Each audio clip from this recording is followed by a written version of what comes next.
Hi friends, അസ്സലാമു അലൈക്കും. അപ്പോൾ ഇന്ന് ഞാനിവിടെ ഷെയർ ചെയ്യുന്നത് ഒരു നൊസ്റ്റാൾജിക് റെസിപ്പിയാണ്. നമുക്ക് അംഗനവാടിയിലൊക്കെ കിട്ടാറുള്ള ആ ഒരു സെയിം ഉപ്പുമാവാണ് കേട്ടോ ഞാനിന്നിവിടെ ഷെയർ ചെയ്യുന്നത്. അപ്പോൾ ഈ ഒരു ഉപ്പുമാവ് മിസ്സാകുന്നവരും ഇത് കഴിക്കാൻ ആഗ്രഹിക്കുന്നവരൊക്കെ ഒന്ന് ട്രൈ ചെയ്ത് നോക്കാം. സെയിം അതേ ടേസ്റ്റാണ് ഇതിന്.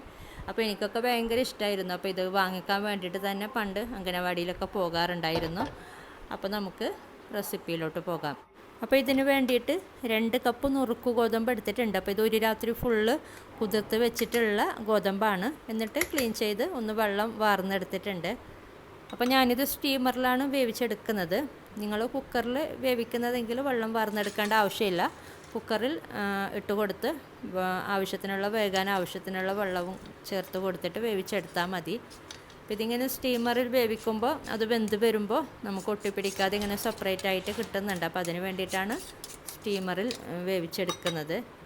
അപ്പോൾ ഇത് നന്നായി വെന്ത് കിട്ടണം. എങ്ങനെ ആയാലും കുഴപ്പമില്ല, നന്നായിട്ട് വേവിച്ചെടുത്താൽ മതി. അപ്പോൾ നമുക്കിനി അടുപ്പ് കത്തിച്ച് ഇതൊന്ന് വേവിച്ചെടുക്കാം.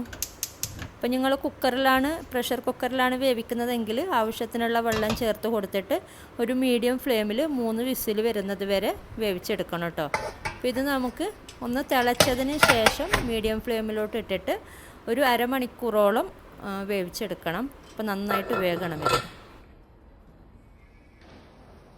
അപ്പോൾ ഇത് അരമണിക്കൂറായിട്ടുണ്ട്, നമുക്ക് നോക്കാം. പിന്നെ ഈ ഒരു അപ്പച്ചെമ്പിൽ വേകാൻ ആവശ്യത്തിനുള്ള വെള്ളം ചേർത്ത് കൊടുക്കണം കേട്ടോ. അപ്പോൾ അതൊന്ന് ശ്രദ്ധിക്കുക. ഇതിപ്പോൾ വെന്തിട്ടുണ്ട്, ഇത്രയും മതി. സെപ്പറേറ്റ് ആയിട്ട് തന്നെ കിട്ടിയിട്ടുണ്ട്. അങ്ങനെ നല്ലോണം ഒട്ടിപ്പിടിക്കുന്ന പരുവത്തിൽ നമുക്ക് കിട്ടുന്നില്ല ഇങ്ങനെ ചെയ്യുമ്പോൾ. പിന്നെ നമുക്ക് ഫ്ലെയിം ഓഫ് ചെയ്തിട്ട് ചെറുതായിട്ടൊന്ന് ചൂടാറിയതിന് ശേഷം ബാക്കി പരിപാടി ചെയ്യാം. ഇനി ഇത് വറവിടാൻ വേണ്ടിയിട്ട് ഒരു കടായി ചൂടാക്കി എടുത്തിട്ടുണ്ട്. ഇതിലോട്ട് കുറച്ച് എണ്ണ ചേർത്ത് കൊടുക്കാം. അപ്പോൾ ഈ എണ്ണ ഒന്ന് നന്നായി ചൂടായി വരുമ്പോഴേക്കും നമുക്കിതിലോട്ട് കടുക് ചേർത്ത് കൊടുക്കാം.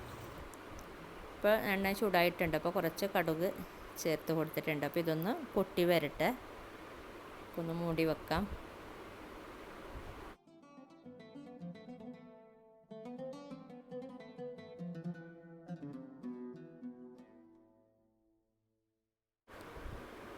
ഇനി ഇതിലോട്ട് കുറച്ച് കറിവേപ്പില ചേർത്ത് കൊടുക്കാം. ഒരു 2-3 തണ്ട്, പിന്നെ 2 വറ്റൽമുളക്, പിന്നെ ഒരു വലിയൊരു സവാള ചോപ്പ് ചെയ്തത്. അപ്പോൾ ചെറിയ സവാളയാണെങ്കിൽ 2 എടുക്കാം. പിന്നെ ഇത് ഒന്ന് വഴറ്റിയെടുക്കാം.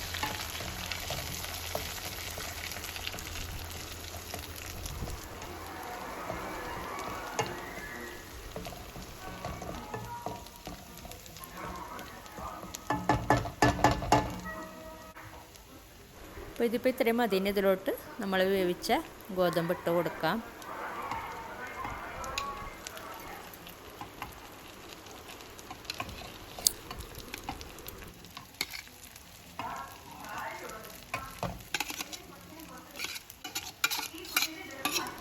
ഇനി ഇതിലോട്ട് ആവശ്യത്തിനുള്ള ഉപ്പ് ചേർത്ത് കൊടുക്കാം. അപ്പോൾ പ്രഷർ കുക്കറിലാണ് വേവിക്കുന്നതെങ്കിൽ ഡയറക്റ്റ് ഉപ്പ് ചേർത്ത് കൊടുക്കാം കേട്ടോ വേവിക്കുമ്പോൾ തന്നെ.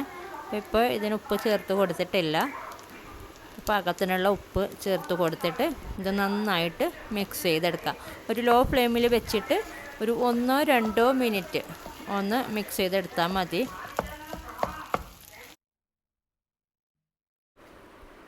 അപ്പോൾ ഇത് ഇപ്പോഴും അംഗനവാടിയിലൊക്കെ ഇങ്ങനെയുള്ള ഉപ്പുമാവ് കൊടുക്കുന്നുണ്ടോ എന്ന് എനിക്കറിയില്ല കേട്ടോ. അപ്പോൾ ഞാനിപ്പോൾ നാട്ടിലില്ലാത്ത കൊണ്ട് ഇങ്ങനെ നമുക്ക് നുറുക്ക് ഗോതമ്പൊക്കെ കിട്ടുന്നുണ്ടെന്ന് അറിയാം. പക്ഷെ ഇങ്ങനെയുള്ള ഉപ്പുമാവ് അംഗനവാടിയിലൊക്കെ ആ ഒരു പണ്ടത്തെ ഉപ്പുമാവ് കൊടുക്കാറുണ്ടോയെന്നൊന്നും എനിക്കറിയില്ല. അപ്പോൾ അങ്ങനെ ഉണ്ടെങ്കിൽ നിങ്ങളൊന്ന് കമൻറ്റ് ചെയ്യുക കേട്ടോ.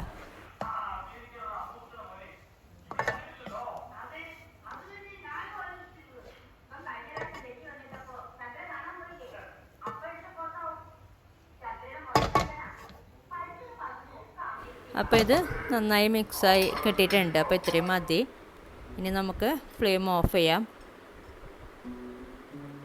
അപ്പോൾ ഇങ്ങനെ ട്രൈ ചെയ്യാത്തവരൊക്കെ ഇങ്ങനെ ഈ ഒരു ഉപ്പുമാവ് കഴിക്കാൻ ആഗ്രഹമുള്ളവരൊക്കെ ട്രൈ ചെയ്ത് നോക്കിയിട്ട് അഭിപ്രായങ്ങളൊക്കെ അറിയിക്കുക. അപ്പോൾ ഇനി ഇതുപോലെ നല്ലൊരു റെസിപ്പിയുമായിട്ട് മറ്റൊരു വീഡിയോയിൽ കാണാം. Thank you.